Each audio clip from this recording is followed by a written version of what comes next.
ये खबर KR मंगलम university द्वारा प्रस्तुत की गई है। देश भर के करोड़ों किसान प्रधानमंत्री किसान सम्मान निधि योजना की अगली किस्त का इंतजार कर रहे हैं। जून का महीना शुरू होते ही किसानों के बीच ये चर्चा तेज हो गई कि आखिर 23वीं किस्त कब जारी होगी और खाते में 2000 रुपए कब आएंगे। पीएम किसान योजना केंद्र सरकार की सबसे बड़ी किसान कल्याण योजनाओं में शामिल है। इसके तहत पात्र किसानों को सालाना 6000 रुपए की आर्थिक सहायता दी जाती है।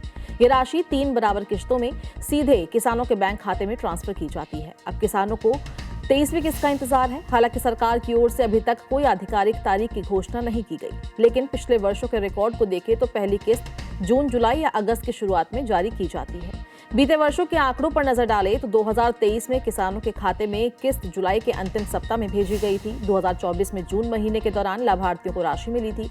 2025 में अगस्त की शुरुआत में किसानों के खाते में पैसा ट्रांसफर किया गया था। इन्हीं पैटर्न को देखते हुए माना जा रहा है कि इस बार भी जून के दूसरे या तीसरे सप्ताह के आसपास किसानों को राहत मिल सकती है। हालांकि अंतिम फैसला केंद्र सरकार और कृषि मंत्रालय की घोषणाओं के बाद ही स्पष्ट होगा। इस बीच किसानों के लिए एक जरूरी अपडेट भी सामने आया है। सरकार ने साफ कर दिया है कि जिन लाभार्थियों ने अभी तक अपना eKYC पूरा नहीं कराया है, उनकी अगली किस्त अटक सकती है। इसलिए सभी किसानों को समय रहते अपना सत्यापन पूरा करने की सलाह दी जा रही है। सरकार का कहना है कि योजना का लाभ केवल वास्तविक और पात्र किसानों तक पहुंचाने के लिए eKYC प्रक्रिया जरूरी है। इससे फर्जी लाभार्थियों की पहचान करने में मदद मिलेगी और योजना की पारदर्शिता भी बनी रहेगी। अगर कोई किसान निर्धारित समय सीमा तक अपना सत्यापन नहीं कराता तो उसके खाते में अगली किस्त की राशि भेजने में दिक्कत आ सकती है। ऐसे में किसानों को जल्द से जल्द ये प्रक्रिया पूरी कर लेनी चाहिए। अच्छी बात यह है कि eKYC के लिए किसी सरकारी कार्यालय के चक्कर लगाने की जरूरत नहीं है। किसान घर बैठे मोबाइल फोन या कंप्यूटर की मदद से ये काम कर सकते हैं। इसके लिए सबसे पहले पीएम किसान योजना के आधिकारिक वेबसाइट पर आपको जाना होगा।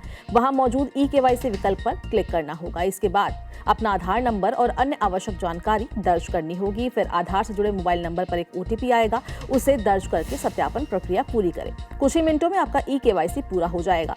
जो किसान ऑनलाइन प्रक्रिया नहीं कर पा रहे हैं, वो अपने नजदीकी कॉमन सर्विस सेंटर यानी कि CSC केंद्र पर जा सकते हैं। बायोमेट्रिक सत्यापन वो करवा सकते हैं। वहां मौजूद ऑपरेटर पूरी प्रक्रिया में उनकी मदद करेंगे। किसान अपने आवेदन की स्थिति भी ऑनलाइन जांच कर सकते हैं। वेबसाइट पर जाकर बेनिफिशियरी स्टेटस विकल्प में आधार नंबर, मोबाइल नंबर या रजिस्ट्रेशन नंबर दर्ज करके भुगतान की जानकारी प्राप्त की जा सकती है। फिलहाल करोड़ों किसानों को सरकार की आधिकारिक घोषणा का इंतजार है। माना जा रहा है कि जल्द ही 23वीं किस्त को लेकर बड़ा अपडेट सामने आ सकता है।